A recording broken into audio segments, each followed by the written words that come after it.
پاکستان کا شمار دنیا کے طاقتور ترین ملکوں میں ہوتا ہے۔ پاکستان ان 7 ملکوں میں شامل ہے جن کے پاس ایٹمی طاقت موجود ہے۔ آج ہم ایک ایسی شخصیت کے بارے میں بات کریں گے جنہوں نے پاکستان کے دفاع کو ناقابل تسخیر بنا کر پاکستان کو دنیا کے طاقتور ترین ممالک کی صف میں کھڑا کر دیا۔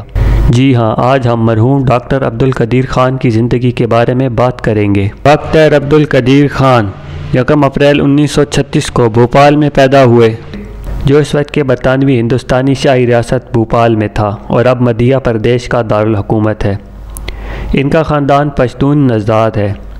ان کے والد عبدالغفور ایک اسکول ٹیچر تھے جو بھی وزارت تعلیم کے لیے کام کرتے تھے، اور ان کی والدہ زلیخا ایک مذہبی ذہنیت کی حامل گھریلو خاتون تھی۔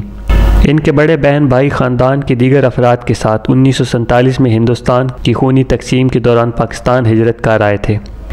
1952 میں بھوپال پہ ایک مقامی اسکول سے میٹرک کرنے کے بعد خان نے سندھ میل ٹرین میں ہندوستان سے پاکستان ہجرت کی۔ اس کی ایک وجہ ریزرویشن سیاست تھی۔ ان کی جوانی کے دوران ہی ہندوستان میں مذہبی تشدد کی وجہ سے اپنے خاندان کے ساتھ کراچی میں آ کر آباد ہوئے۔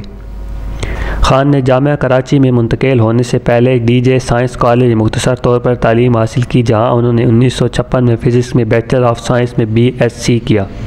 اس کے بعد وہ یورپ چلے گئے اور 15 برس یورپ میں رہنے کے دوران مغربی برلن کی ٹیکنیکل یونیورسٹی، ہالینڈ کی یونیورسٹی آف ڈیلفٹ اور بیلجیم کی یونیورسٹی آف لیون میں پڑھنے کے بعد 1976 میں پاکستان لوٹ آئے۔ 1952 میں ہجرت کرنے والے ایک ہندوستانی خان نے مغربی یورپی ٹیکنیکل یونیورسٹیوں کے میٹالرجیکل انجینئرنگ ڈپارٹمنٹ میں تعلیم حاصل کی، جہاں انہوں نے دھاتی مرکب، یورینیم، دھات کاری اور گیس سینیٹری فیوجز پر مبنی آئسوٹاپ علیحدگی کے مراحل میں تعلیم حاصل کی۔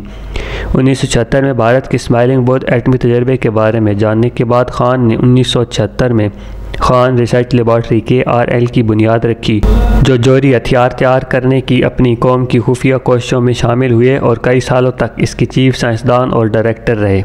جنوری 2004 میں خان کو امریکہ کی بش انتظامیہ نے جوہری پھیلاؤ کے ثبوت کے حوالے سے مشرف انتظامیہ کی جانب سے بریفنگ دی۔ خان نے پھیلاؤ کے نیٹ ورک کو چلانے میں اپنے کردار کا اعتراف کیا۔ خان پر جوہری راز غیر قانونی طور پر فروخت کرنے کا الزام لگایا گیا تھا اور انہیں 2004 میں گھر میں نظر بند کر دیا گیا تھا۔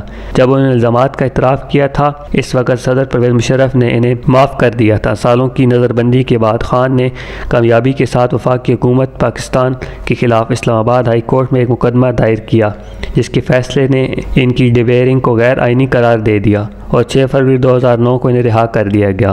امریکہ نے فیصلے پر منفی رد عمل ظاہر کیا اور اوباما انتظامیہ نے ایک سرکاری بیان میں جاری کرتے ہوئے خبردار کیا کہ خان اب بھی جوہری ہتھیاروں کے پھیلاؤ کا سنگین خطرہ ہے۔ ڈاکٹر عبدالقدیر خان، جنہیں فادر آف پاکستان نیوکلیئر بم بھی کہا جاتا ہے، انہوں نے 10 اکتوبر 2021 کو وفات پائی۔